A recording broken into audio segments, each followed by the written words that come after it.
my favorite dua in the Qur'an, and I think it's a very relevant dua for pretty much all of us here in the audience. And to set the stage for this dua, I'm sure some of you have heard me talk about this dua before, but I personally don't care. I'm going to repeat it because فَذَكِّرْ إِنَّ فَعَتِ الذِّكْرَى, reminder has benefit. So I hope to benefit myself and all of you with this reminder. There's a powerful expression in the Qur'an. It's captured in 2 words. Those 2 words are قُرَّةَ أَعْيُن, the coolness of the eyes. A simple translation will yield coolness of the eyes. And it's mentioned in a number of occasions. It's also found in a hadith of the Messenger sallallahu alaihi wasallam. Okay. Before I tell you how it's used in sacred text, I want to tell you how the ancient Arabs used to use this figure of speech, this expression. It's really a figure of speech, so we can't really understand it literally. It means something more. In the Arab idiom, there were 2 expressions. Without getting too technical with you guys, there's the eyes becoming cool and the eyes becoming warm. That's the first thing I'd like you to know. The Arabs had 2 figures of speech, the eyes becoming cool and the eyes becoming warm. When somebody is shedding tears of sorrow, they're suffering the worst kind of fate. They are in deep depression and sadness and calamity. Then when you would look at them, the Arab would say at least, his eyes have become warm. One of the worst curses, you can curse upon someone in the Arabic language, in ancient Arabic, أَثْخَنَ اللَّهُ عَيْنَهُ, may Allah make his eyes warm. Means may he suffer the worst kinds of sorrows in his life. The exact opposite is what? The eyes becoming cool.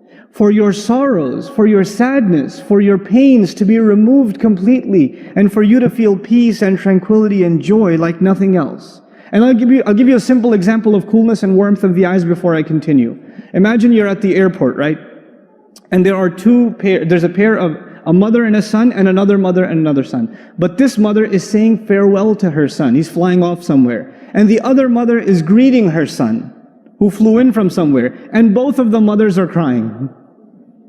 But one of them, their eyes is cool, and the others, the eyes are warm. One is shedding tears of joy. She sees her son after many years. She's crying too, but these are eyes becoming cool. The other's letting go of her son. These are what? The eyes becoming warm. You understand the difference? Right?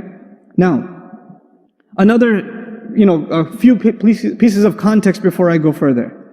The poet in Arabia says, the eyes of my tribe will remain warm.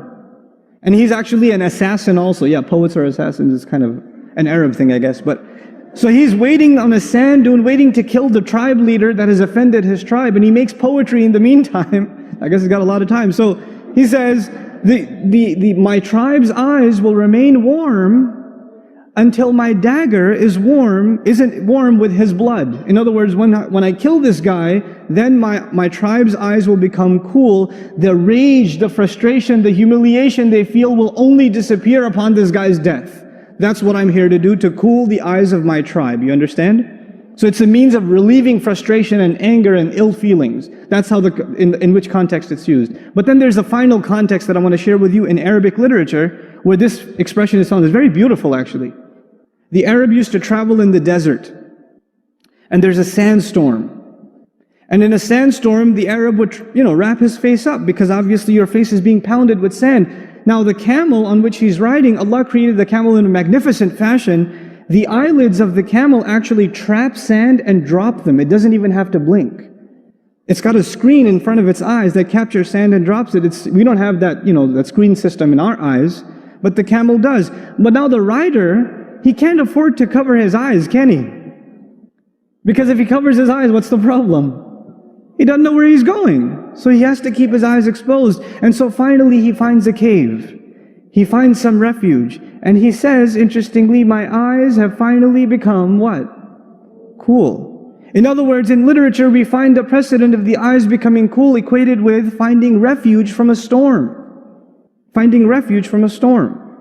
Now I've set the stage for you for what this expression stands for, but I still haven't told you my favorite dua, though I recited it in the beginning. This is at the conclusion of the 25th surah of the Qur'an.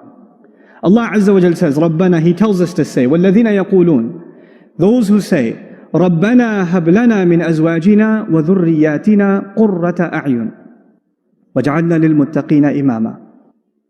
Our Master, our Lord, gift us, grant us. In Quran we find atina, give us, a'tina, to give a grand gift. but gift us an unexpected gift, a beautiful gift. Hab lana. This is a gift you're asking Allah to give you. And lana is muqaddam. This prepositional phrase is brought earlier, especially for us. We're asking for a special favor to Allah.